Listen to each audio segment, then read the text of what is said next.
kada mi je otprilike pre godinu dana predstavljen projekat Srpsko-američke ženske liderske mreže, bez dvoumljenja sam prihvatila pokroviteljstvo.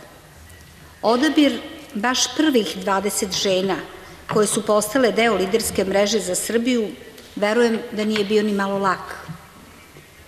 Poznavaoci književnosti znaju stihove Pretprazničko veče, a mogli bismo ovo naše okupljanje nazvati postprazničkom večeri, jer je juče, 8. mart, bio prilika za podsećanje na međunarodni praznik žena, dan koji iziskuje poseban angažman žena lidera i u ekonomiji, i u politici, i u struci.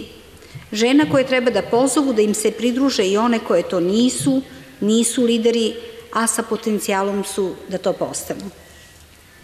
Veština kojom žene lideri obavljaju posao u sferama u kojima jesu lideri i energija koju poseduju potrebna je za razumevanje, za zbližavanje svojstava i u kulturi i u ekonomiji i u najrazličitijim profesijama između najrazličitijih država, naravno i između Srbije i Amerike.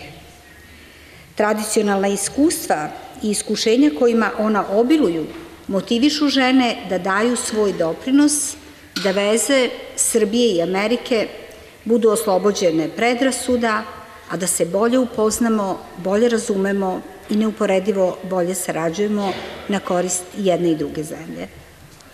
Izuzetno mi je zadovoljstvo što je Srpsko-američka ženska liderska mreža formirana u godini obeležavanja 130 godina od uspostavljanja diplomatskih odnosa naše dve zemlje, koje su kroz istoriju obeleženi gotovo neprekidnom saradnjom. Ideja stvaranja ove mreže dobila je svoju potvrdu i u činjenici da bi Srbija mogla da bude nosilac jačanja mreže žena lidera regiona, kako bi sa našim partnerkama iz Amerike mogli da programe iz svih sfera života obogatimo i regionalno, a ne samo kao Srbija. Zahvaljujem Kongresu Srpskog ujedinjenja koji je zajedno sa USAID-om inicirao kontakte između žena lidera Srbije i Amerike. Setimo se i posete delegacije srpskih liderki u Njujorku i Vašingtonu između 19. i 26. oktobra prošle godine, kada smo kroz niz značajnih susreta imale priliku da se upoznamo sa iskustvima naših američkih koleginica. Tome u prilog govori i ova konferencija, kao kontinuitet dogovora koji smo imale u Americi.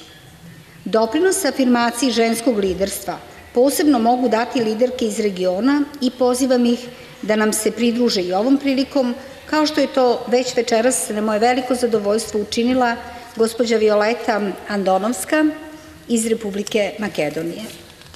Dozvolite mi, poštovane dame i gospodo, da gošćama poželim prijatan boravak u Srbiji, u Beogradu, u Domu Narodne skupštine Republike Srbije, uverena u nastavak i uspeh naše saradnje, a o tome će biti više reči sutra. Hvala.